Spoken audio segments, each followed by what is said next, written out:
Bon ben voilà, je viens de lancer Illustrator et je suis sur un Mac, vous êtes sur des PC. Donc au niveau de la manière dont le logiciel réagit, l'interface, il y aura des petits changements par rapport à ce que vous voyez sur votre PC, votre écran de PC. Ce que moi je vois sur mon écran de Mac, ce sera un peu différent. Mais ce n'est pas grave. C'est tout à fait prévu. Le fait que vous soyez sur des PC n'est pas un problème. Au contraire, comme ça, vous voyez en même temps comment ça fonctionne sur Mac et sur PC. Et vous voyez qu'en fait, une fois qu'on est dans le logiciel, la plupart des choses fonctionnent vraiment de la même manière sur le Mac et le PC. Évidemment, on suppose que vous savez gérer des fichiers, là. On suppose que vous savez, sur le PC, faire des dossiers, mettre des fichiers dedans, et ce sera un peu différent que sur le Mac, mais c'est un minimum de pouvoir un peu gérer Windows. J'imagine que vous avez déjà touché à un ordinateur, donc c'est quelque part une espèce de prérequis. Mais si vous avez un problème pour faire quelque chose sur Windows, hein, si vous n'avez utilisé que des Mac et vous découvrez Windows pour la première fois maintenant, vous n'hésitez pas à le dire, vous appelez, et on verra ce qu'on peut faire. Donc, sur le Mac, quand on lance pour la première fois un logiciel, alors bien sûr, Illustrator sur le Mac, ici, ce n'est pas la première fois que je le lance en réalité. Je l'ai déjà utilisé plein de fois, Illustrator sur le Mac sur lequel je suis en train de travailler. Mais pour la formation, j'ai remis à zéro Illustrator en réglage d'usine il y a 5 minutes. Comme ça, je suis dans une situation où j'ai Illustrator tel qu'il est la première fois qu'on le découvre, juste après l'avoir installé. Vous aussi, sur vos PC, vous avez Illustrator, certainement, en réglage d'usine, on va dire entre guillemets, c'est-à-dire non modifié, puisque ces logiciels se modifient au fur et à mesure qu'on les utilise. Il y a un fichier qui s'appelle le fichier des prefs, le fichier des préférences, qui, toutes les modifications que vous apportez à l'interface du logiciel, les réglages d'outils, la position des palettes qui contiennent les commandes, tout ça, ça s'enregistre et la fois suivante, quand vous réouvrez le logiciel, vous le retrouvez. Mais vous êtes tous logués sur l'ordinateur avec votre propre session, là. Ça veut dire que vous avez votre propre fichier de préférence qui n'est pas encore modifié, que vous allez modifier au fur et à mesure, là, quand on va travailler. Mais vous avez aussi Illustrator en réglage d'usine, on va dire, standard. Donc tout va bien. Alors, on va créer un nouveau fichier. J'imagine que vous avez aussi l'écran d'accueil sur lequel vous voyez le bouton Nouveau fichier. Voilà, donc vous allez cliquer sur Nouveau fichier. Donc Illustrator, c'est pour faire du graphisme, au cas où vous ne le sauriez pas. Avant quand même qu'on se lance dans Illustrator, on va être clair, ce n'est pas pour faire de la retouche photo ou des trucages photo. Ici, si je vais dans Google, n'y allez pas. Je vais juste rapidement aller voir au hasard. Hein, j'ai tapé Adobe Illustrator dans le champ de recherche Google et vous voyez que c'est pour faire du graphisme. On est assez loin de la photographie en fait. Hein. Ce sont des choses sympas dans Illustrator, des choses sympas. Alors bien sûr, on peut faire du photoréalisme dans Illustrator, des choses qui sont plus réalistes.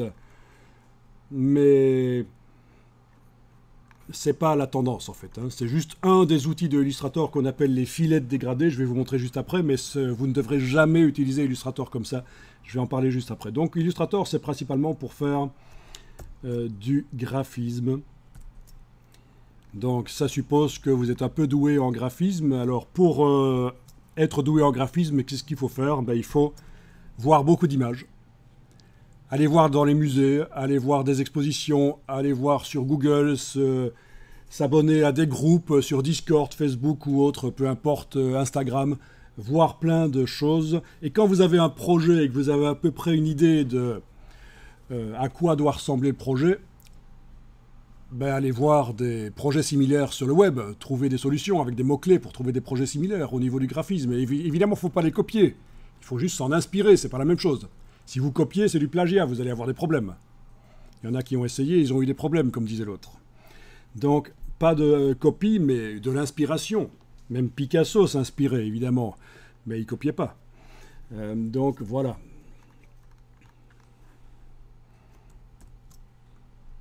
Et alors, je dis donc, quand vous aurez un projet par la suite, si il faut aller voir les projets similaires des choses existantes sur le web, avec un moteur de recherche par exemple, essayer de trouver des choses. Mais comment savoir quel style faire pour un travail? Vous avez un client, vous avez une demande, comment savoir quel style faire? Une bonne chose, c'est d'aller voir ce que dans le même domaine professionnel, les autres graphistes ont déjà créé cette année-ci, l'année précédente, 10 ans avant, 20 ans avant. Par exemple, vous devez faire du graphisme pour un magasin de jardinage. Ils vendent du matériel de jardinage. Exemple pris au hasard.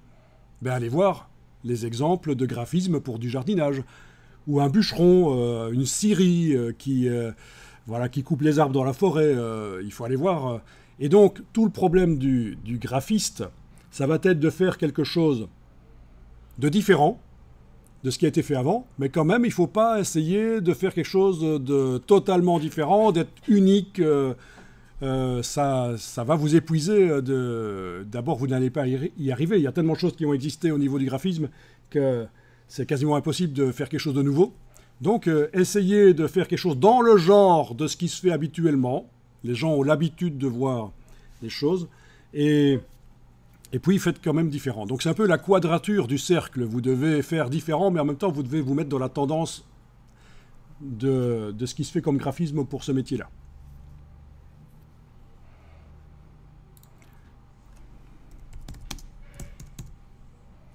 Par exemple, je vais taper ici dans Google Logo Forest.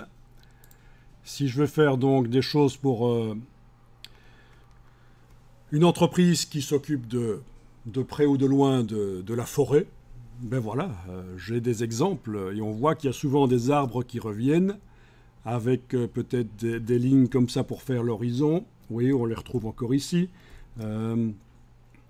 Avec des montagnes peut-être, pourquoi pas, ça dépend. Avec une silhouette comme ça en contreforme d'une bestiole. Un lapin. Tout le monde voit que c'est un lapin avec des cornes, évidemment.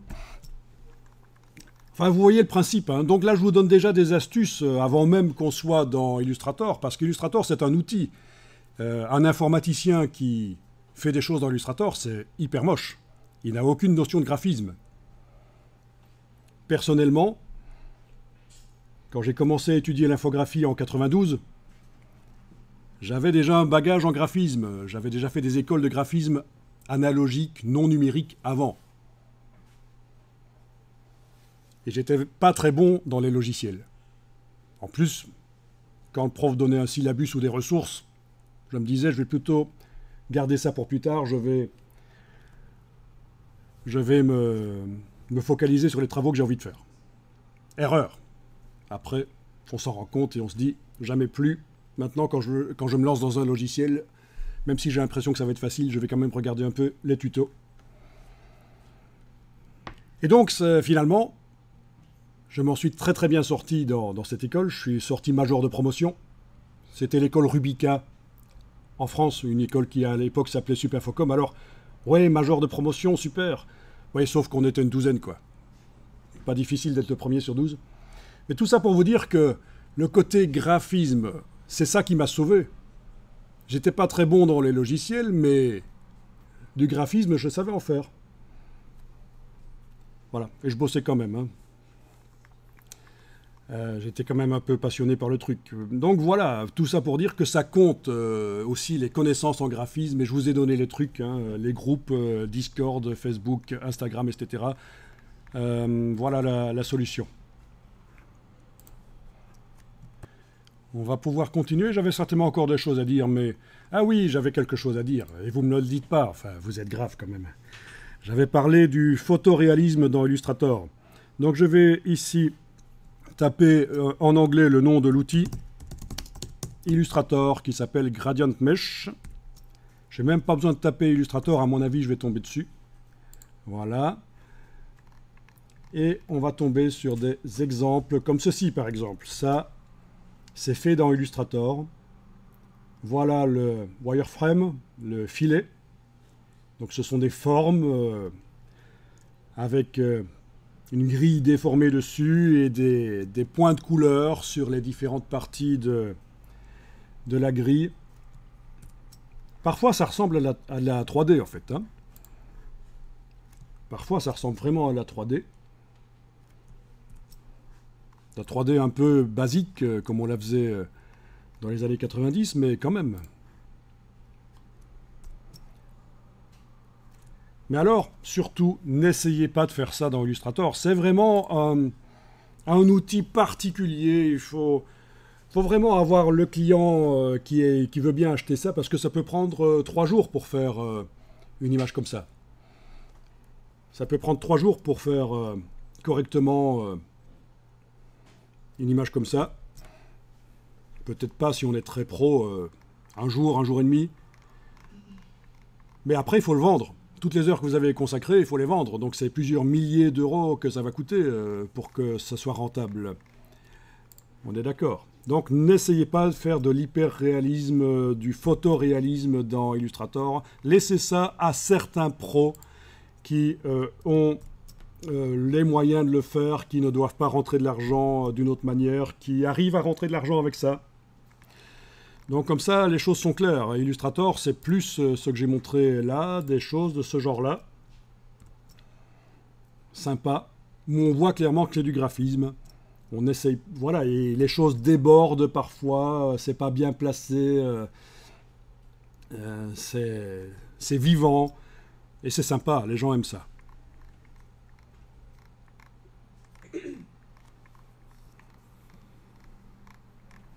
Donc ça peut être simple. Ah oui, il y a un autre problème avec ceci.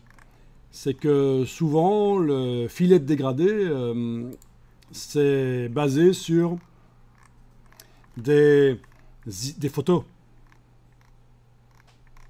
C'est basé sur des photos. On démarre d'une photo pour faire ça. Et la photo, elle est parfois sous copyright. Et donc, on a un problème. Si vous refaites une photo dans Illustrator avec des filets de dégradé et que vous obtenez quelque chose qui ressemble vraiment à la photo d'origine, on a un gros problème. Ça ne va pas passer, bien sûr.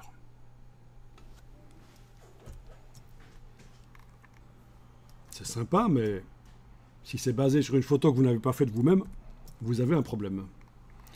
Non, vraiment, voilà, c'est pas vers ça qu'on va dans Illustrator. Pour faire du réalisme, vous avez maintenant l'intelligence artificielle, vous avez la 3D, vous avez la photo que vous retouchez, photo que vous faites vous-même et que vous retouchez dans Photoshop. Vous faites du painting dans Photoshop en retouchant la photo. Voilà vers quoi on irait plutôt pour que ce soit productif les travaux que vous faites. Voilà, du painting dans Photoshop, c'est-à-dire démarrer d'une photo, une photo sur laquelle il n'y a pas de problème de droit d'auteur, ou une photo que vous avez faite vous-même, encore plus simple, et venir retravailler la photo avec des effets pour en faire éventuellement un effet peinture, un effet de dessin, un effet de concept art. Voilà. Là, au niveau boulot, ça demande moins de boulot. Ça demande de la connaissance de Photoshop assez avancée, mais ça va demander moins de boulot que de faire le filet de dégradé dans Illustrator, qui est vraiment le truc, un des trucs les plus ennuyeux à faire. Mais pourquoi pas, ils ont mis l'outil dans Illustrator, c'est une collection d'outils qui s'adresse à différentes personnes, et pourquoi pas. On peut aussi l'utiliser de manière plus simple, juste pour faire des dégradés sur des objets. Pas pour faire du réalisme. Donc là, c'est du Photoshop, du painting. Voilà, j'ai juste tapé painting Photoshop dans Google. Et vous voyez un peu le principe. Mais bon, là aussi, c'est très particulier. Il faut avoir le client qui est prêt à payer une photo qui a été retravaillée pour que ça ressemble à une peinture, tout en sachant que l'intelligence artificielle maintenant de plus en plus peut faire ça automatiquement et que même avant, il existe ce qu'on appelle des scripts, des automatisations qui permettent de transformer une photo en peinture. Il y a une chose connue, c'est un script géant d'ailleurs. C'est des choses qu'on va chercher sur le web et qu'on ajoute à Photoshop pour que les outils fonctionnent tout seuls. Et il y a, si je retrouve, voilà. Ça, c'est pousser le scripting Photoshop très très loin. Ça, c'est au départ d'une photo, ça donne l'impression que c'est une peinture. Et le script en lui-même a un poids de 900 mégas. Bien sûr, ça intègre de la texture, ça explique pourquoi aussi il fait quasiment 1 giga de poids. Mais en principe, un script Photoshop, on est en dessous du 1 méga. Là, c'est le script monstrueux dont tout le monde a parlé à un certain moment il y a 3 ans, qui permet de faire de la peinture à l'huile dans Photoshop. Évidemment, le script vous donne de temps en temps la main, c'est-à-dire, ça ne veut pas dire qu'il y a une main qui sort de l'écran et qu'il dit bonjour, ça veut dire qu'à un certain moment, il s'arrête de fonctionner et vous devez faire des réglages, faire des choix. Un bon script, c'est comme ça. C'est pas start et puis on attend que ça finisse. À un certain moment, un bon script, pendant le déroulement du script, il vous donne la possibilité de modifier les choses. Voilà un peu pour votre culture graphique. Alors ici, on va faire un document avec un canevas, un format prédéterminé. Donc dans la boîte nouveau document de Illustrator, vous allez dans la partie impression. Oui, parce qu'on peut évidemment faire des illustrations aussi pour être affiché sur un écran TV, un moniteur, un smartphone. Mais on peut aussi faire pour l'impression, comme vous le voyez, on peut aussi faire des interfaces web. Voilà, il y a des canevas spéciaux web, mobile, film vidéo. Bien. Quoi qu'il en soit, ici, vous êtes dans impression. Qu'est-ce que vous allez choisir? Ben, je vous dis d'éviter l'A4. L'A4, c'est un format institutionnel. L'administration utilise le format A4. C'est le format des pages de photocopieuses en Europe, en fait. Hein. L'A4. Pour ceux qui ne verraient pas ce qu'est le format A4. Évitez ça quand vous faites une illustration, un travail. Il vaut mieux vous éloigner de ça et peut-être aller vers un format un peu plus carré, notamment le format lettre. Voilà, donc déjà un premier conseil, quand vous faites un poster, évitez l'A4, l'A2, prenez des proportions différentes et généralement plus carrées, moins verticales, ou moins allongées si vous mettez l'A4 en horizontal. Quelque chose de plus carré, ce sera plus sympa. Ça va déjà moins stresser les gens, parce que si les gens voient déjà un format A4 arriver, ils se disent « mince, ça me rappelle les factures que je reçois dans ma boîte aux lettres ». Ça a le même format. Donc voilà, nous on va démarrer sur un format lettre. Bien sûr, on ne va pas démarrer ici une illustration. On va faire des premiers tests dans Illustrator en fait. Mais malgré tout, vous avez déjà l'astuce. Évitez les formats administratifs pour faire vos travaux. Bien, alors ici, il y a différentes choses qui peuvent être réglées. Notamment, chez vous, ce n'est pas déployé, mais vous pouvez éventuellement le déployer. Les options avancées. Et là, vous voyez que le document sera de type CMJN. Ça veut dire qu'il est prévu pour l'impression chez un imprimeur avec 4 encres cyan, magenta, jaune, noir. Bleu, cyan, rose, magenta, jaune et noir. On va laisser ainsi parce que c'est ce que Illustrator vous propose d'office, mais c'est une grosse erreur de pas mal de gens, même qui connaissent Illustrator. C'est normalement on devrait modifier quelque chose ici, mais nous on va faire exprès d'oublier de le faire, on va le faire après parce qu'on va voir qu'une fois le document est créé, on peut encore modifier. On va le faire passer en RVB. Travailler en RVB. Même si au final, une des finalités de votre document, ce sera d'être imprimé sur papier, mais ce ne sera pas peut-être la seule finalité, ce sera peut-être aussi d'être affiché sur un écran. Le fait d'être en RVB vous permettra de faire des roses vifs, des verts vifs, de la couleur vive dans vos documents. Si vous avez une bonne raison de le faire, si vous ne travaillez que pour l'impression, ça peut être acceptable de faire des documents Illustrator de type CMJN. Mais, moi je vous conseille de faire du RVB. Vous aurez plus de couleurs à votre disposition, une palette plus grande que vous pourrez mettre dans vos documents. Et donc, quand on a plus de couleurs à sa disposition, au niveau créatif, c'est plus facile. Mais malgré tout, donc, je disais ici, on va faire l'erreur, entre guillemets, de garder CMJN. Donc, dans les options avancées, ne changez rien.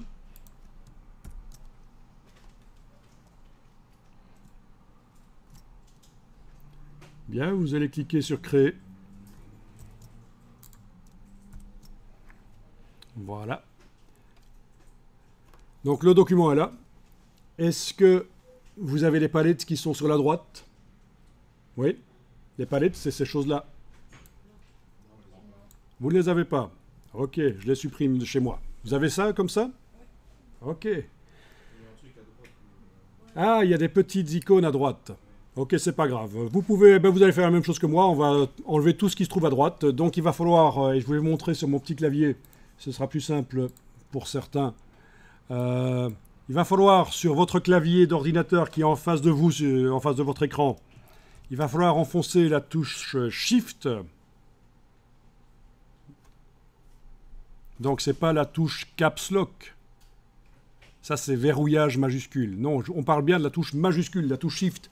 Vous la gardez enfoncée, et pendant qu'elle est enfoncée, vous allez enfoncer brièvement la touche Tabulation, qui est là. Et ça devrait faire ceci. Ça fait apparaître ou disparaître les palettes qui se trouvent à droite.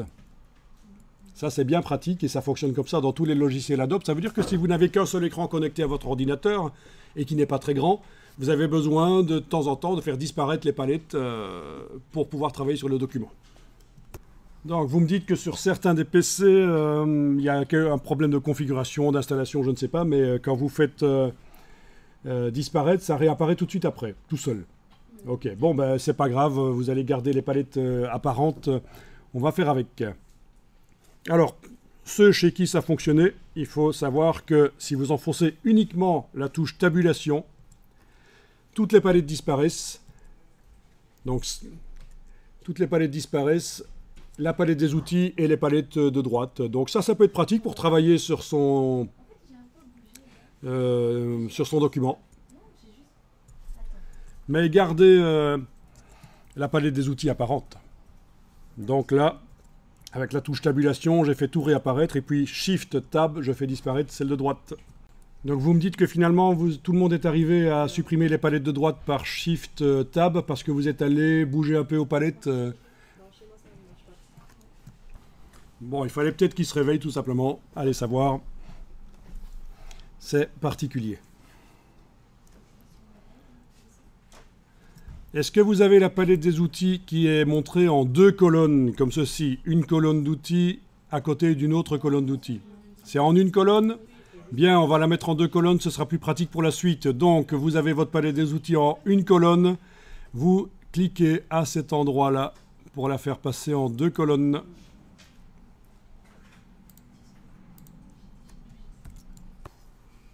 Alors, chez moi, tout Illustrator est dans une fenêtre flottante comme ceci. Chez vous, ça devrait ne pas bouger. C'est propre au Mac. Ça, c'est vraiment sur les Mac. On a une fenêtre. Et ça permet, quand on a plusieurs écrans, de faire passer le logiciel complètement sur un autre écran. Ici, j'ai un seul écran connecté. Donc, ça n'a aucun intérêt de garder la fenêtre flottante comme ça. Donc, je vais aller sur le Mac. Et ça, vous ne le faites pas sur le PC parce que vous n'avez pas l'option, bien sûr. Sur le Mac, dans le bas du menu fenêtre. Attendez un peu. Non, pas dans le bas, dans le haut du menu fenêtre. D'un logiciel à l'autre, ça change d'endroit. À cet endroit-ci, je vais décocher cadre de l'application. Donc, si vous travaillez un jour sur un Mac, vous avez peut-être intérêt à faire ça. Comme ça, vous avez Illustrator plein écran, comme ça, comme sur le PC. Alors, l'interface est foncée.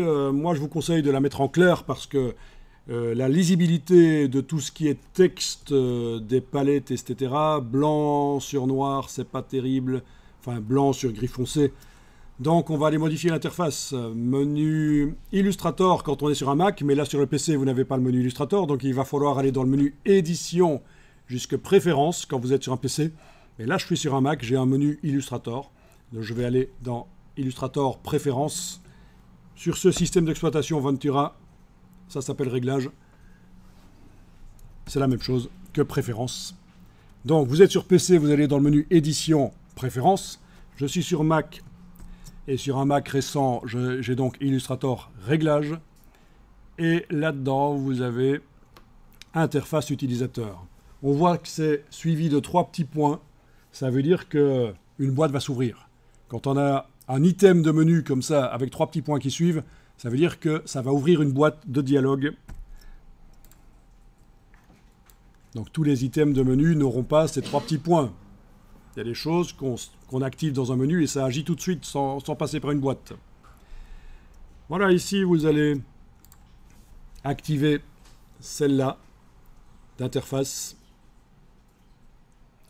Je vous déconseille fortement celle-ci. C'est celle à ne jamais utiliser parce que quand on est dans la palette des calques, il y a des petites choses grises qui apparaissent qui nous indiquent qu'il y a eu des effets spéciaux qui ont été mis sur les objets.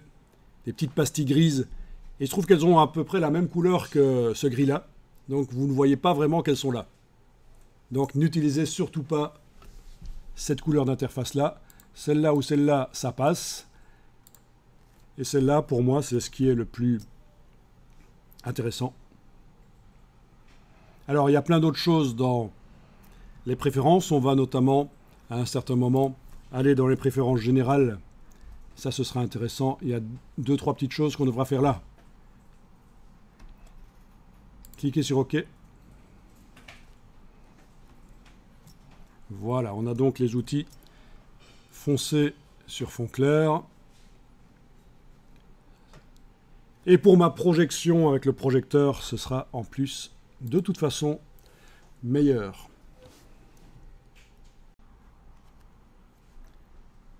Bien, on va pouvoir enregistrer le document. Donc vous allez dans le menu Fichier, Enregistrer sous.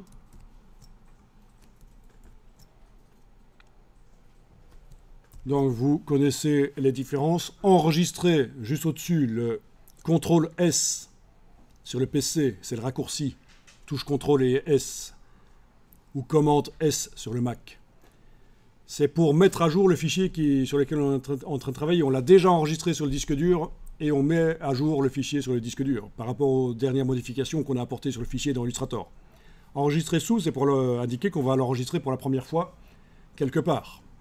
Et enregistrer une copie, c'est pour enregistrer parallèlement au travail qu'on est en train de faire, enregistrer une copie sous un nom différent, juste parce qu'on veut garder le document dans cet état-là à un certain moment. Mais on continue quand même à travailler sur le document sous le nom qu'il a. Vous voyez, c'est juste un backup, enregistrer une copie quelque part. Ici, c'est enregistrer sous, donc le raccourci Shift CTRL S sur le PC. Alors, vous avez sans doute cette boîte ici aussi. Bien. Non, certains ne l'ont pas. D'accord. Vous cliquez, ceux qui ont la boîte, vous cliquez sur ne plus afficher. Et vous allez surtout ne pas cliquer sur enregistrer dans Creative Cloud. Parce que ce sera un peu lent, ça veut dire que ça va enregistrer dans le cloud. C'est pratique. Si vous passez sur un autre ordinateur, vous allez retrouver dans le cloud vos fichiers directement. C'est ça le côté pratique du cloud. Mais ici, on va cliquer sur enregistrer sur votre ordinateur. On va enregistrer en local sur le disque dur. Et donc, ceux qui n'ont pas vu cette boîte, c'est que quelqu'un a déjà choisi précédemment pour eux. Vous arrivez sur la boîte enregistrer sous.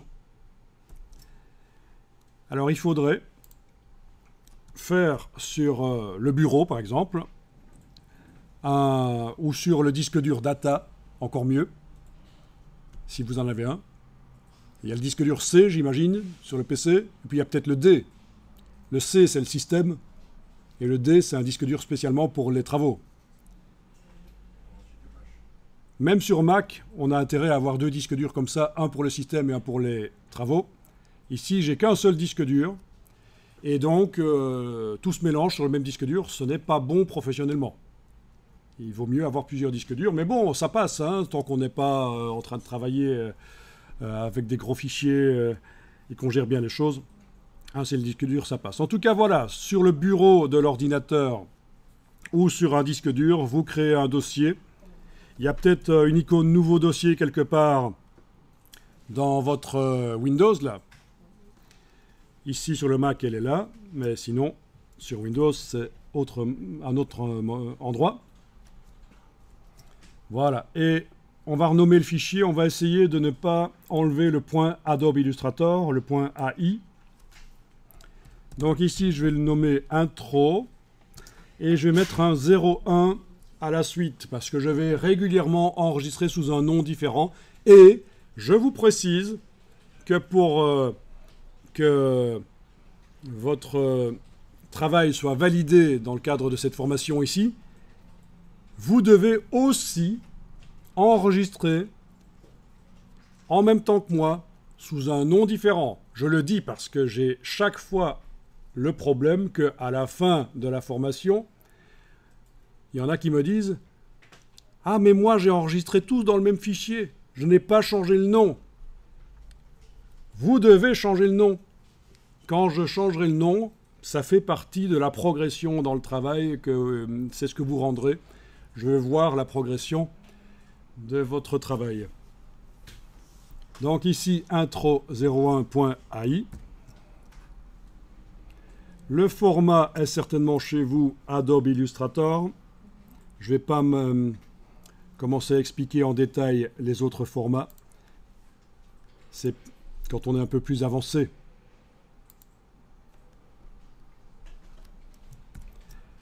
Sinon, on va perdre un peu de temps pour cette introduction. Donc, vous cliquez sur Enregistrer et à ce moment-là, les options d'enregistrement apparaissent. C'est ici qu'on pourrait rendre compatible le fichier Illustrator avec d'anciennes versions.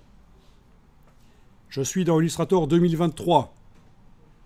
Pourtant, je vois que ça enregistre en format avec les options, format de fichier, Illustrator 2020, parce que c'est resté comme ça, 2021, 2022, 2023, continue d'enregistrer avec le format de fichier Illustrator 2020. Mais si on devait rendre compatible avec C6, par exemple si on doit envoyer, ou même Illustrator 3, qui date de quand début des années 90, eh bien, on pourrait le faire ici. Pourquoi est-ce qu'on serait amené à enregistrer au format Illustrator 3, par exemple, quand on veut envoyer un fichier sur une découpe laser? Il y a des découpeuses laser qui sont pilotées par un autre logiciel similaire à Illustrator qui s'appelle Corel Draw, et ça passera mieux si vous enregistrez au format Illustrator 3, par exemple. Bon, tout ça, c'est spécifique, il faudra se renseigner. Découpeuses laser et autres machines pour faire du packaging et tout. Quoi qu'il en soit, nous, on va garder tout comme ça. Ici, on ne va rien modifier. On va juste cliquer sur OK et notre document est enregistré. Alors, vous allez pouvoir faire CTRL-R et vous voyez que ça fait apparaître des règles. CTRL-R, c'est ce qui correspond à affichage. Affichage, règles, afficher les règles. Bien, vous voyez qu'il y a un 0 ici, un 0 là. En fait, en haut à gauche de la page, c'est l'origine des règles, c'est le 00.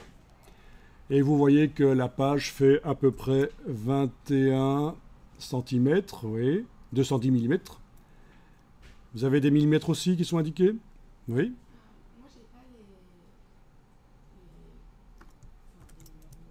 Voilà, sur 28 à peu près. Bon, c'est le format lettre.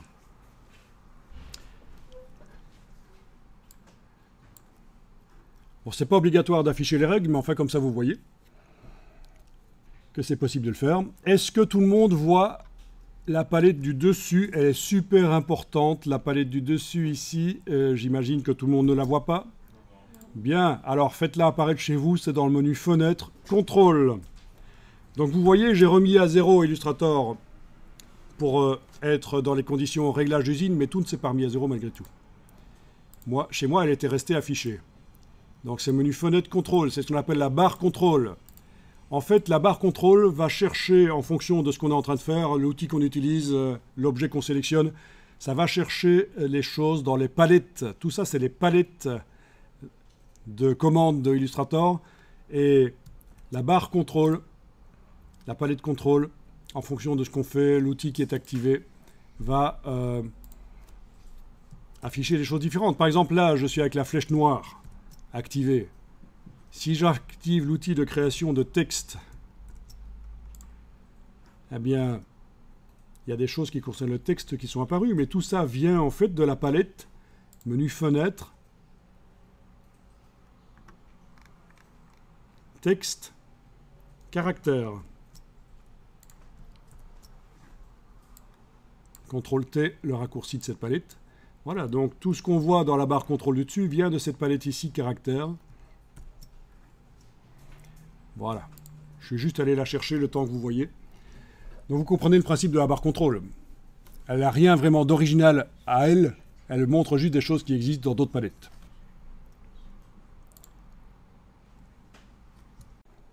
Alors vous allez activer l'outil rectangle. Derrière l'outil rectangle, il y a d'autres outils, mais prenons d'abord l'outil rectangle. Donc si vous gardez enfoncé, il y a d'autres outils qui apparaissent.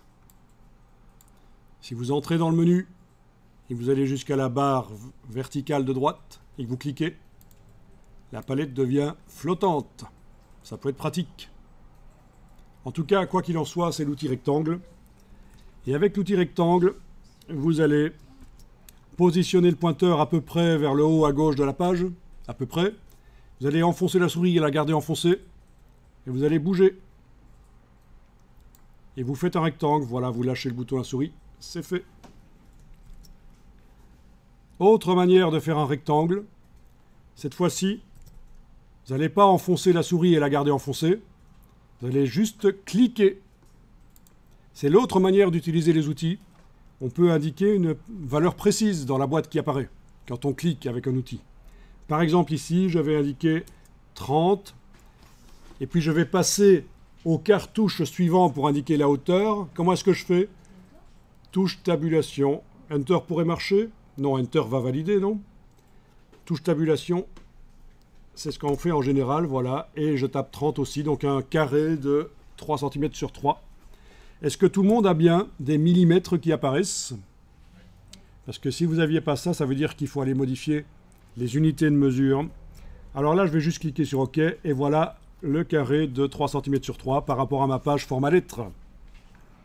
Donc je vous montre juste dans les réglages de Illustrator qu'il y a une partie qui s'appelle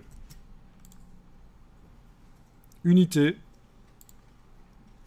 Et là, on décide quelles sont les unités qu'on utilise. Pour les formes, les contours, ils sont en points, mais on pourrait aussi les mettre en millimètres, ça pourrait marcher. Oui, faites ça, ce sera peut-être plus simple pour vous. Allez dans Édition, Préférences, Unités, et faites en sorte que les contours apparaissent en valeur millimètre. Sinon, on va commencer à jouer avec différentes unités dans Illustrator, ce sera bizarre. Voilà. La taille des polices, on va garder les points. C'est dans Préférences, Édition quoi? Édition, Préférences, Unités. OK. Voilà. Alors, il est possible d'afficher une grille. Pourquoi pas? On peut dessiner d'après une grille, un peu comme quand on dessine sur un papier quadrillé. Vous voyez les quadrillés de 1 cm de préférence quand même. Hein. Les quadrillés de 1 cm, c'est une manière de dessiner. C'est pas la seule et certainement pas la meilleure, mais pourquoi pas pour faire des logos, des projets de logos sur le papier, du papier quadrillé, pourquoi pas.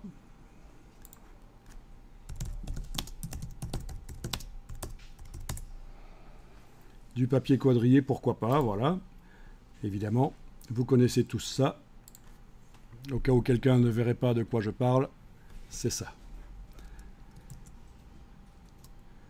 Eh bien, on va voir qu'on peut l'afficher. Donc, menu affichage. Et vous demandez afficher la grille. Alors attention, ne confondez pas avec grille de perspective. Ça, c'est pour dessiner en perspective. Ici, c'est menu affichage, afficher la grille. Voilà. Et là, on dirait que j'ai des... combien? Ouais, c'est bizarre. C'est une grille qui est déterminée, peut-être pas en millimètres, on va aller voir ça. Les lignes roses qui apparaissent, ne vous en faites pas, c'est ce qu'on appelle les repères commentés. C'est quelque chose qui sert à aligner les choses, l'une par rapport à l'autre. Vous voyez aussi les lignes roses quand vous voyagez le pointeur? Bien, c'est parce qu'ils sont enclenchés dans le menu affichage, les repères commentés. Donc, c'est pratique. Alors, on va aller dans les préférences. Donc, menu édition préférences.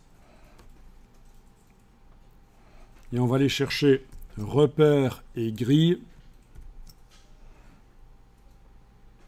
Ah, elle est en pouces. Je me disais bien qu'il y avait une Sakua Kenalena. 25,4 mm, c'est un pouce. Bon, ben, par exemple, on peut indiquer 50 mm de pas. Et en subdivision, si on mettait 5, en principe, ça va nous faire des centimètres. On va essayer. Ok. Voilà. Donc vous avez des traits plus épais, c'est les 5 cm. C'est juste moi qui ai choisi. Hein. Sinon, si je voulais pas les traits plus épais, j'aurais mis 10 mm et 10 mm dans les deux parties. Mais là, j'ai mis 50 mm en haut et 10 mm en bas. Et voilà, ce sont des grilles comme ça. On voit donc que notre carré de 3 cm, ben, il a bien 3 cm. On va enregistrer le document. Donc, vous faites Shift, CTRL S ou Fichier enregistré sous.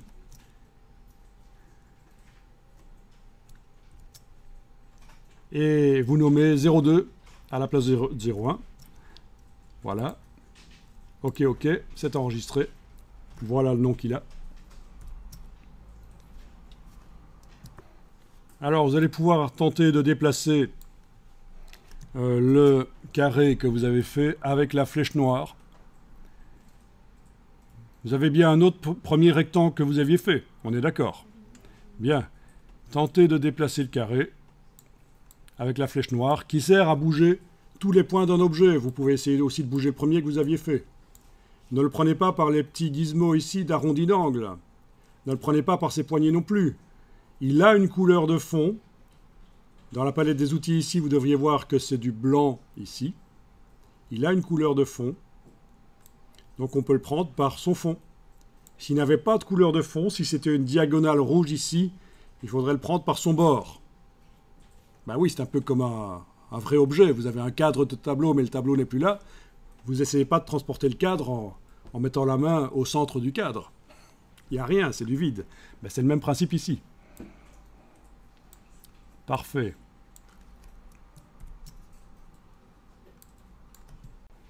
Alors, les problèmes de débutants.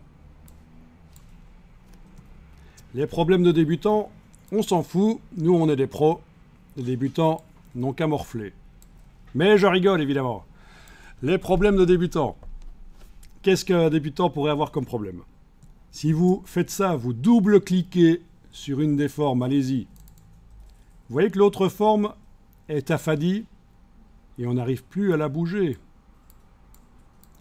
Vous êtes passé en mode isolation, c'est-à-dire que vous ne travaillez que sur un objet et pour éviter de bouger les autres objets, qui seraient peut-être en dessous, qui seraient peut-être à côté, eh bien, on est passé en mode isolation. Et vous voyez au-dessus de la page ici un breadcrumb, un fil d'Ariane. Je ne sais pas comment vous appelez ça.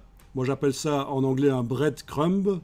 Ça fait référence à la légende du petit poucet qui laissait des morceaux de pain pour retrouver son chemin.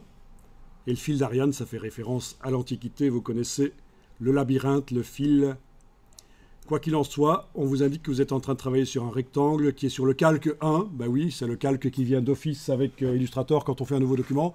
Les calques dans Illustrator, ce sont différents niveaux de construction. C'est très pratique pour séparer les choses, pour pouvoir manipuler plus facilement les choses. Rien à voir avec le papier calque, bien sûr, c'est juste un niveau de construction. Alors, pour sortir du mode isolation, il va falloir cliquer sur la flèche ici, une fois, deux fois, et on est sorti du mode isolation. Voilà. Donc chaque fois que vous allez double-cliquer sur un objet, il passe en mode isolation. Et pourquoi ça peut être un problème? Ben parce qu'un un stagiaire à la formation, là, voilà, un étudiant en graphisme peut double-cliquer sur une forme et ne pas comprendre ce qui se passe en fait s'il ne connaît pas le système. Donc ce que je conseille généralement, c'est de désactiver cette fonctionnalité. Parce que quand on est débutant, on a tendance parfois à double-cliquer alors qu'il faut juste cliquer.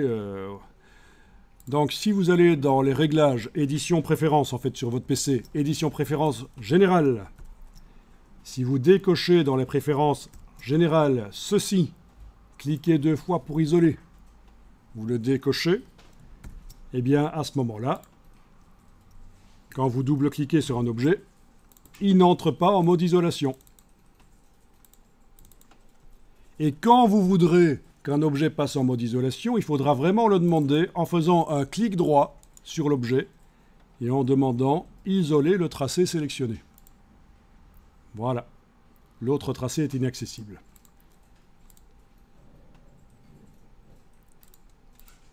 Et je sors du mode isolation avec le fil d'Ariane ou le breadcrumb.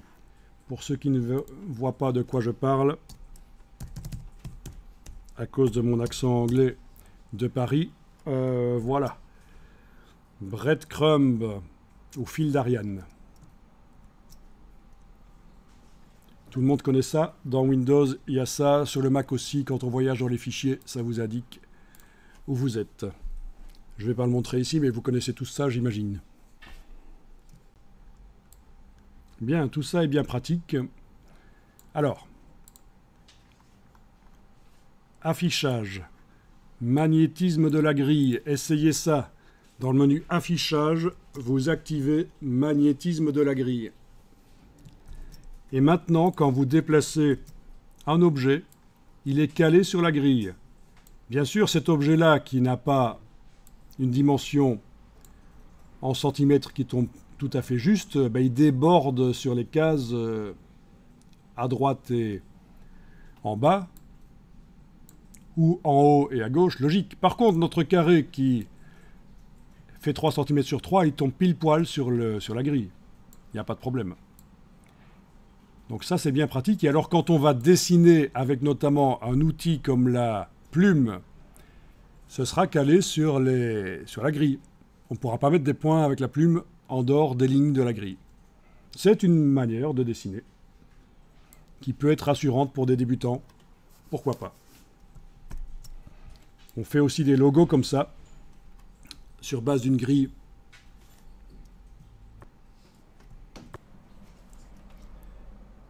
Et en faisant des logos sur base d'une grille, on peut superposer des formes. Celles-ci n'ont pas été faites sur base d'une grille. C'est juste un exemple que Illustrator vous donne.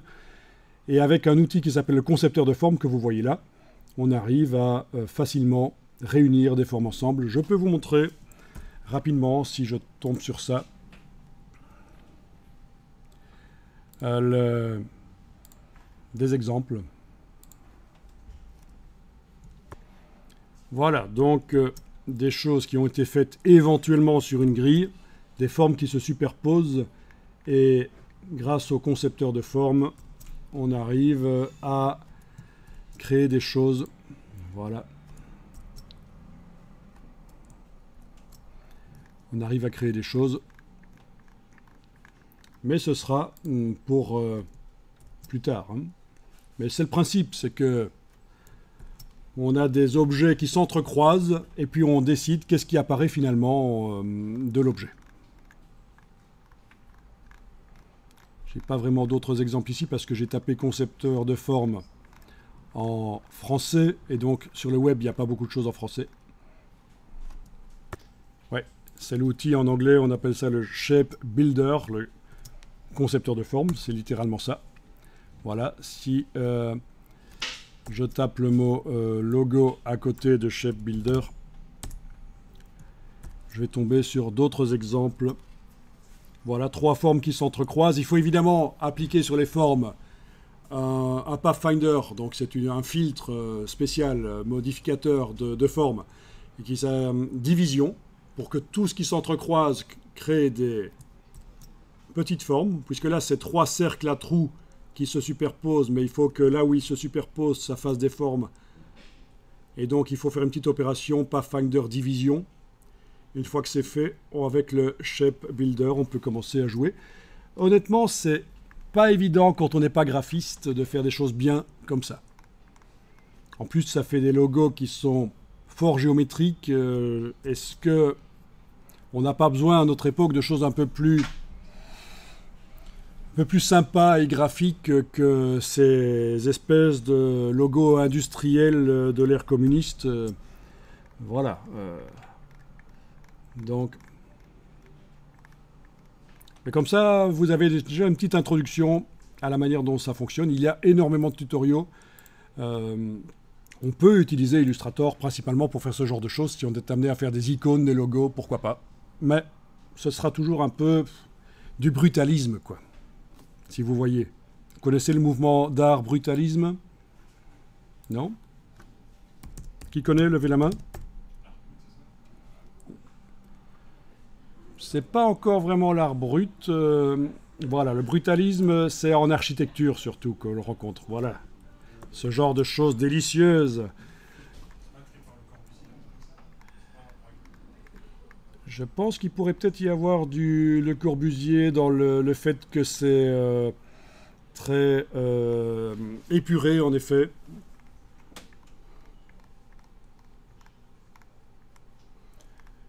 On rencontre ça principalement dans les pays de l'Est, en ex-Yougoslavie, des choses comme ça. Et donc voilà, moi c'est à ça que ça me fait penser, les logos créés avec le Shape Builder, mais pourquoi pas. Bonne question, Le Corbusier est-il dans le mouvement brutaliste? Oui. Ouais, ben c'est même lui qui a inventé le terme. Donc t'as bien vu. D'après ce que je lis dans Wikipédia là. Super. Ben voilà, tu peux, à la sortie, je te donne ton diplôme. Les autres, va falloir morfler pendant quelques années. Donc oui, Illustrator, c'est évidemment un logiciel qu'on appelle vectoriel. C'est-à-dire qu'on travaille avec des descriptions mathématiques de formes. Ce qui n'empêche que on va pouvoir mettre quand même de la texture sur les fonds, des brushes vectoriel mais un peu artistique sur les bords.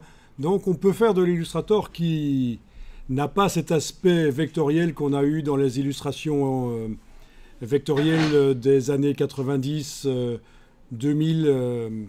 Maintenant, Illustrator intègre des choses, des effets spéciaux qui permettent de lui donner un aspect plus chaleureux, moins froid, moins infographique. Et il y a toujours la possibilité aussi de faire passer l'illustration dans Photoshop, pour passer des filtres, pour donner un côté plus naturel à l'illustration.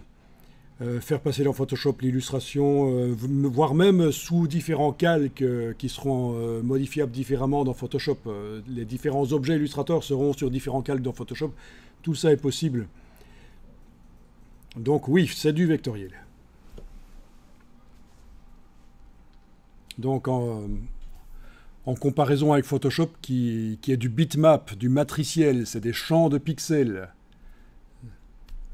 Bien sûr, il y a du vectoriel dans Photoshop, tout comme il y a de l'image dans Illustrator aussi. On sait importer des images dans Illustrator et faire du masquage sur les images, c'est possible. On va tester ça d'ailleurs, ça fait partie des choses qui peuvent être intéressantes. Des images qui représentent des photographies, ou des illustrations faites en pixels dans Photoshop, ou des images en intelligence artificielle, ou des textures, des motifs qui viennent du web. Donc tout est possible. On testera sur une texture, par exemple, pour voir un peu ce que ça donne. Alors, je vous ai parlé d'un problème que les débutants pourraient avoir tout à l'heure, c'est le mode isolation. Mais maintenant, vous savez ce que c'est et c'est maîtrisé. En plus, on l'a désactivé. Quand on double-clique sur un objet, on ne passe plus en mode isolation. Autre problème de débutant, c'est cet outil-ci. L'outil de perspective qui permet de dessiner en perspective. Alors ça aussi, c'est un outil assez particulier. C'est un outil qui sera rarement utilisé en fait. Quand on connaît la 3D, ça ne sert à rien d'essayer de mettre des formes en perspective. Alors ça, c'est ce qu'on voit ici, c'est une perspective à 2 points de fuite. Il en existe aussi à 1 point de fuite dans Illustrator ou à 3 points de fuite. C'est un peu complexe à utiliser. Il est là pour ceux qui auraient des travaux spécifiques à faire en perspective. Vous n'avez pas autant d'outils que moi, mais excusez-moi, mais à ce stade, il faut faire un effort. Oui, donc faites un effort, quoi.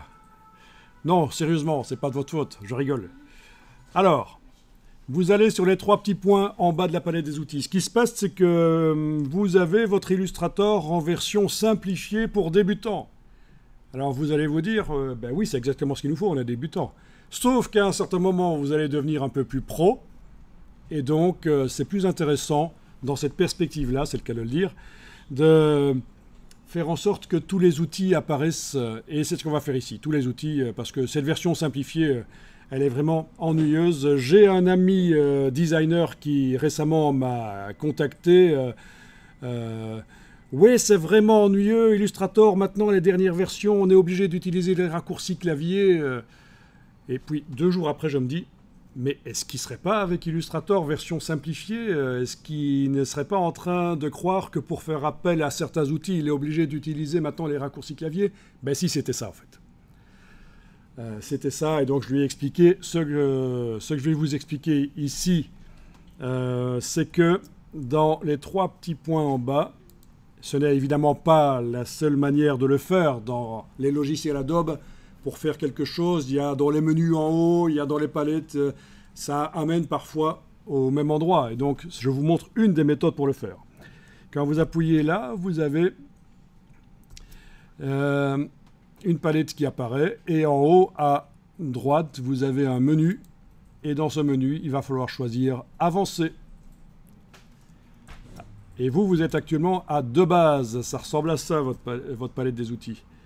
Voilà, donc on va faire ça. Et donc ça, ce sera pour tous les travaux suivants que vous ferez dans Illustrator, vous aurez la palette complète. Ça va être inscrit dans les préférences de Illustrator. Bon, oui, en effet, ton Illustrator a planté. Donc, ce que vous pourriez faire, c'est enregistrer le document. Le sauvegarder sous le nom 03, ici, voilà. OK, OK.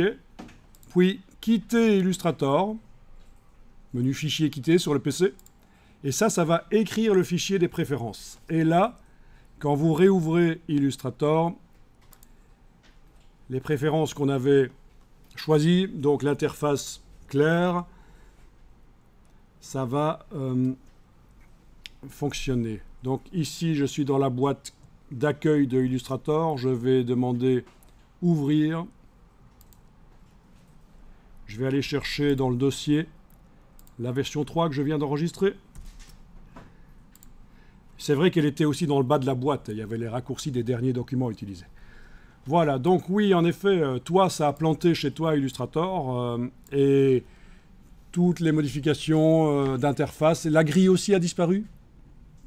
Non, ça la grille parce qu'elle est attachée au document. C'est ce que j'étais en train d'expliquer d'ailleurs il y a 1 minute avant que tu me dises que tu as craché et que je me dise ça serait peut-être bien de sauvegarder le document et de fermer Illustrator et de le réouvrir pour que certaines des préférences qu'on a choisies soient vraiment inscrites dans le fichier des préférences parce que ça s'inscrit à la sortie du logiciel quand on le ferme.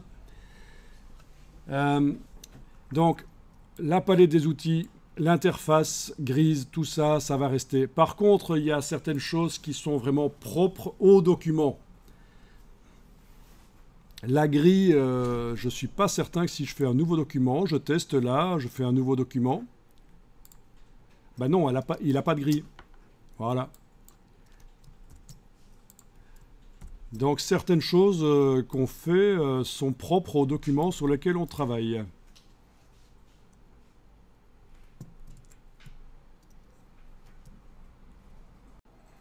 Ok, bon, c'est une explication un peu fragmentée parce que j'étais en train d'expliquer la grille de perspective. Cliquez sur l'outil grille de perspective, oui, que vous n'aviez pas puisque votre palette des outils ne montrait pas. C'est une erreur habituelle, moi je reçois régulièrement et on voit régulièrement dans les forums. J'ai ce truc qui est apparu et j'arrive pas à le supprimer. Eh bien, touche Escape sur le clavier. Donc c'est la touche en haut à gauche, ESC. Oui, à génération smartphone, il faut tout expliquer. Voilà. Et ça supprime la grille de perspective. Il fut un temps où la touche Escape ne marchait pas. Quand on avait la grille de perspective qui s'affichait, il fallait absolument repérer, et parfois il était derrière la palette des outils, repérer le petit gizmo de perspective qui permet d'indiquer sur quelle face on travaille, et utiliser la petite croix là pour enlever de l'affichage la grille de perspective. Donc c'était vraiment foireux. Maintenant, c'est un peu plus intuitif, je trouve. La touche Escape, c'est quand on a un peu l'habitude de l'informatique, pour sortir d'une situation difficile, la touche Escape, comme son nom l'indique, permet de s'échapper de la situation difficile. Mais donc l'outil de perspective, pas très intéressant dans Illustrator. Si vous connaissez la 3D, notamment avec Adobe Dimension, ça fait partie de la Creative Cloud, c'est pour faire du packaging, mais on peut aussi s'en servir pour faire du graphisme.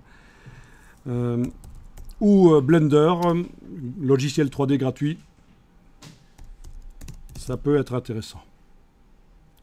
Je vous montre juste ici, vite fait, dans Google, ce qu'on fait avec l'outil de perspective dans Illustrator et vous allez vous rendre compte que c'est vraiment très basique. Oui, ça pour faire du packaging éventuellement.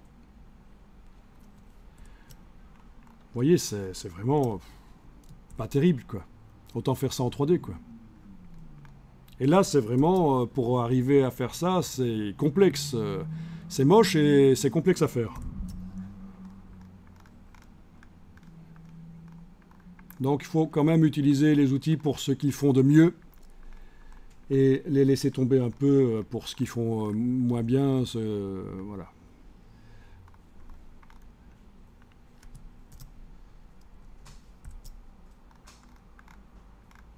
Vous voyez que ça reste très basique. On se croirait de retour dans les années 70 au niveau de la 3D.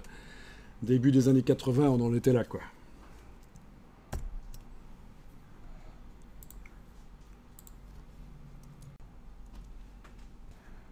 Bien, alors vous allez activer l'outil rectangle.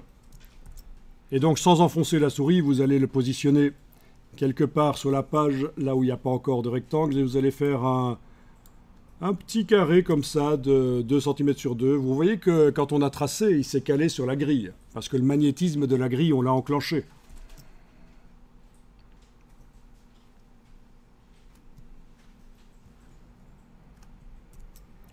Bien, à côté, vous allez faire un rectangle plus grand, par exemple de 4 sur 4.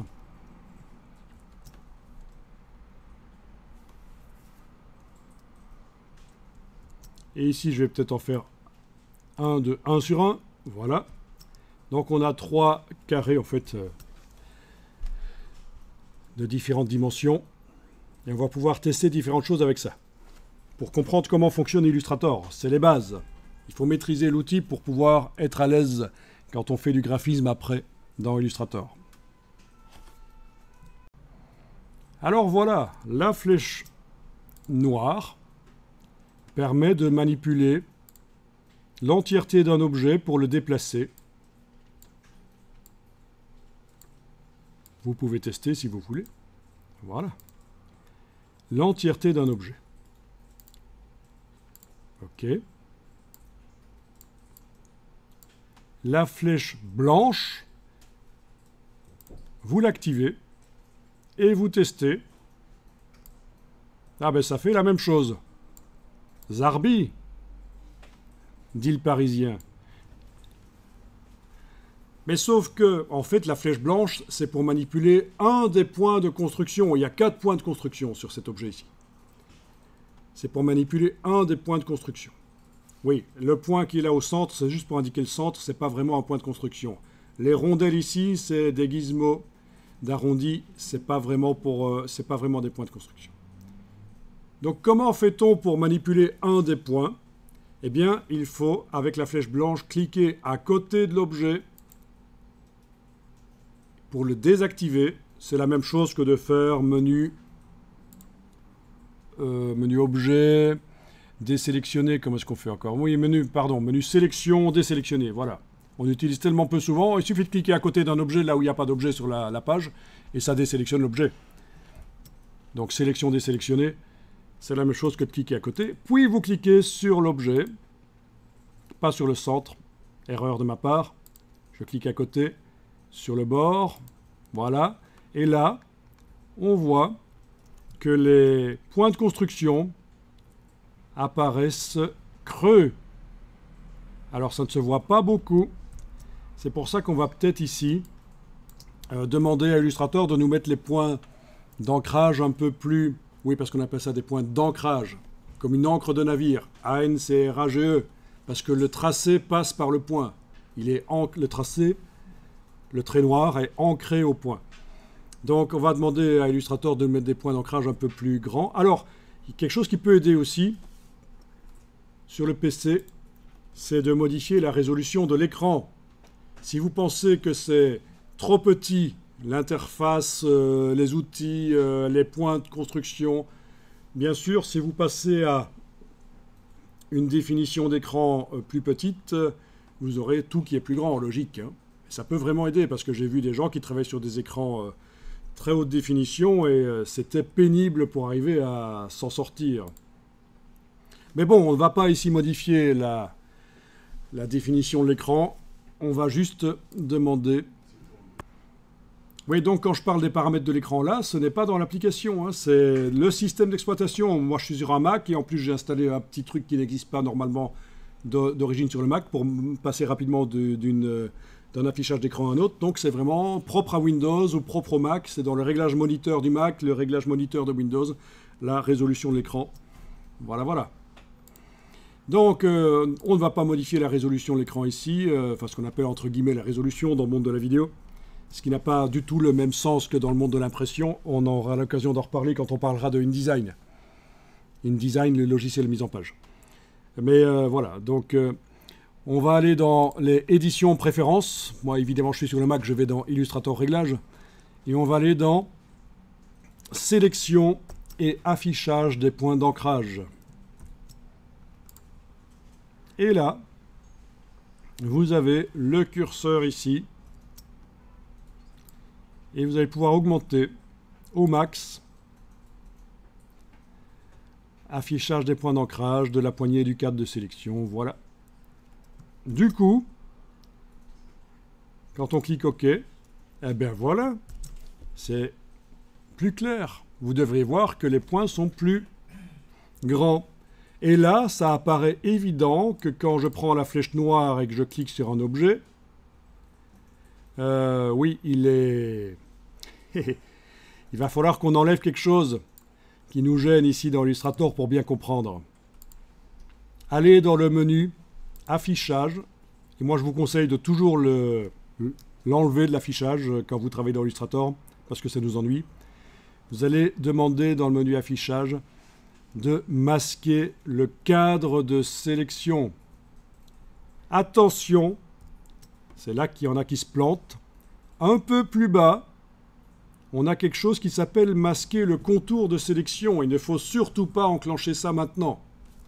Ce que je vous demande d'enclencher dans le menu Affichage, c'est masquer le cadre de sélection. Voilà. Parce qu'il y avait quelque chose qui parasitait un peu la vue. On aura l'occasion d'en reparler. Et donc là, je pense que ça apparaît plus clairement que quand on sélectionne l'objet, avec la flèche noire, tous les points sont activés et on peut donc le bouger. Mais quand on prend la flèche blanche et qu'on clique à côté et puis qu'on vient cliquer sur le bord, on a accès à chacun des points indépendamment et vous pouvez tester, vous pouvez en prendre un et le bouger. En prendre un autre et le bouger, voilà. Évidemment, on est calé sur la grille. Ça limite un peu les possibilités. Mais bon, pourquoi pas?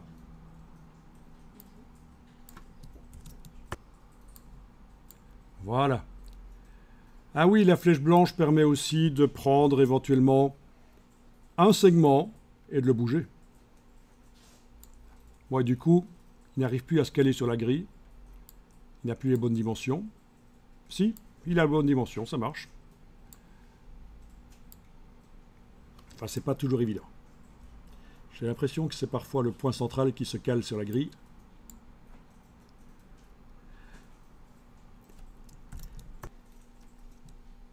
Voilà, avec la flèche noire, je peux à nouveau modifier l'entièreté du rectangle. Est-ce que c'est le plus grand que vous avez modifié là? Enfin, vous en avez un qui est plus grand que les autres, on est certain. C'est bien. Ça va nous servir pour la suite, pour la démonstration. Pour apprendre les bases de l'utilisation de Illustrator. Bon, déjà, rien qu'avec ça, des gens doués pourraient faire du graphisme. Oui. Rien qu'avec des formes géométriques.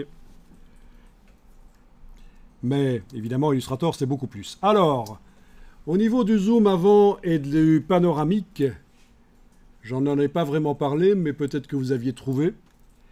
Si vous enfoncez la barre d'espacement sur le clavier, c'est le raccourci de la main. Mais peut-être que vous avez activé directement dans la palette des outils la main et la loupe, mais en général, on ne fait pas ça. Un pro ne va jamais aller activer ces outils-là, parce que c'est une perte de temps. On quitte l'outil qu'on est en train d'utiliser pour aller bouger le document sur l'écran, ou zoomer dessus, ou en arrière. Donc non, on n'utilise pas ça. Quand on reçoit un stagiaire en entreprise et qu'on lui demande de faire un document dans Illustrator, parce qu'il y a toujours des petits tests, surtout s'il y a un engagement à la clé, on lui fait passer des petits tests pour voir. Mais dès qu'on voit qu'il commence à cliquer là-dessus, on se dit « oups, oups, oups, oups ». Donc, les raccourcis et la barre d'espacement sur le clavier, vous la gardez enfoncée. C'est quoi la barre d'espacement? C'est ce qui permet de faire des espaces. C'est la grosse touche sur le clavier, je disais ça avant. Puis il y en a qui me disaient, mais c'est la touche entrée, la grosse touche. Mais non. Et si on clique et qu'on bouge avec la souris, voilà. Ensuite, sans enfoncer ça, si vous enfoncez la touche Alt et que vous la gardez enfoncée et vous jouez avec la roulette de la souris, c'est le zoom avant, le zoom arrière. Mais oui, il faut le demander, je ne vous l'avais pas dit. Si vous ne savez pas comment faire, il faut demander.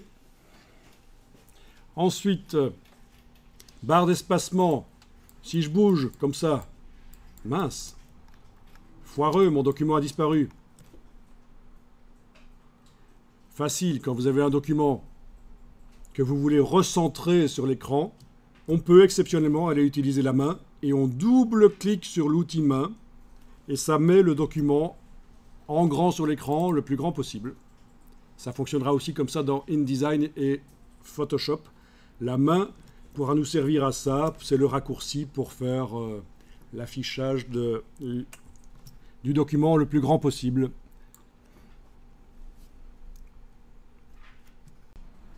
Parfois, la roulette de la souris a décidé de ne pas fonctionner.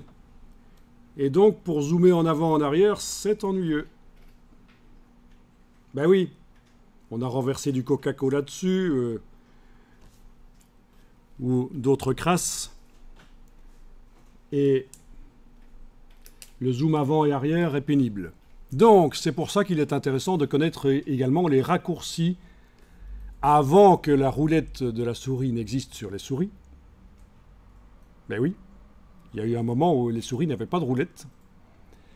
Eh bien, on utilisait les raccourcis que je vais vous donner ici sur le Windows, barre d'espacement enfoncée. Mais je vais changer d'outil, je vais mettre la flèche noire pour qu'on voit vraiment que ça marche, même quand on n'a pas la main activée dans la palette des outils. Donc, barre d'espacement enfoncée et touche CTRL de Windows. Vous avez une loupe et vous pouvez cliquer et ça zoome en avant là où vous cliquez. Évidemment, sur le Mac, ce sera barre d'espacement et touche commande, la touche CMD. Ce sera toujours comme ça quand on veut passer de Mac à PC. Quand on utilise un raccourci clavier avec la touche CTRL sur le PC, souvent, on va utiliser la touche commande à la place de contrôle quand on est sur un Mac. Donc, PC, barre d'espacement, contrôle. Mac, barre d'espacement, commande. Vous me confirmez que ça marche pour appeler la loupe et quand vous cliquez, ça zoome. Barre d'espacement, contrôle Alt sur le PC ou barre d'espacement, commande Alt sur le Mac. C'est la loupe négative, vous cliquez, ça zoome en arrière. Barre d'espacement, contrôle, c'est la loupe positive. Vous pouvez englober une partie. Non, ici, ça ne marchera pas. Sur le Mac, ça nous fait un truc bizarre. Sur le PC aussi, ça fait ça. Ok, c'est une nouvelle fonction, relativement nouvelle. Hein. C'est plus un rectangle de zoom qui se crée, c'est directement quand on fait ça avec la loupe positive, quand on clique et qu'on bouge, ça agrandit l'endroit sur lequel on a cliqué. C'est pas mal, c'est pratique aussi. Avant, ça faisait un rectangle de zoom. Quand on lâchait le bouton à la souris, ça agrandissait cette partie-là. Maintenant, c'est dynamique, c'est-à-dire en temps réel, comme ça. Voilà. Donc, c'est barre d'espacement contrôle sur le PC, barre d'espacement commande sur le Mac. Et on enfonce la souris, on garde enfoncé et on bouge. Voilà. Et quand je dis qu'on enfonce le bouton à la souris, tant que je ne dis pas que c'est le bouton droit, c'est toujours le bouton gauche qu'on utilise, hein, par défaut.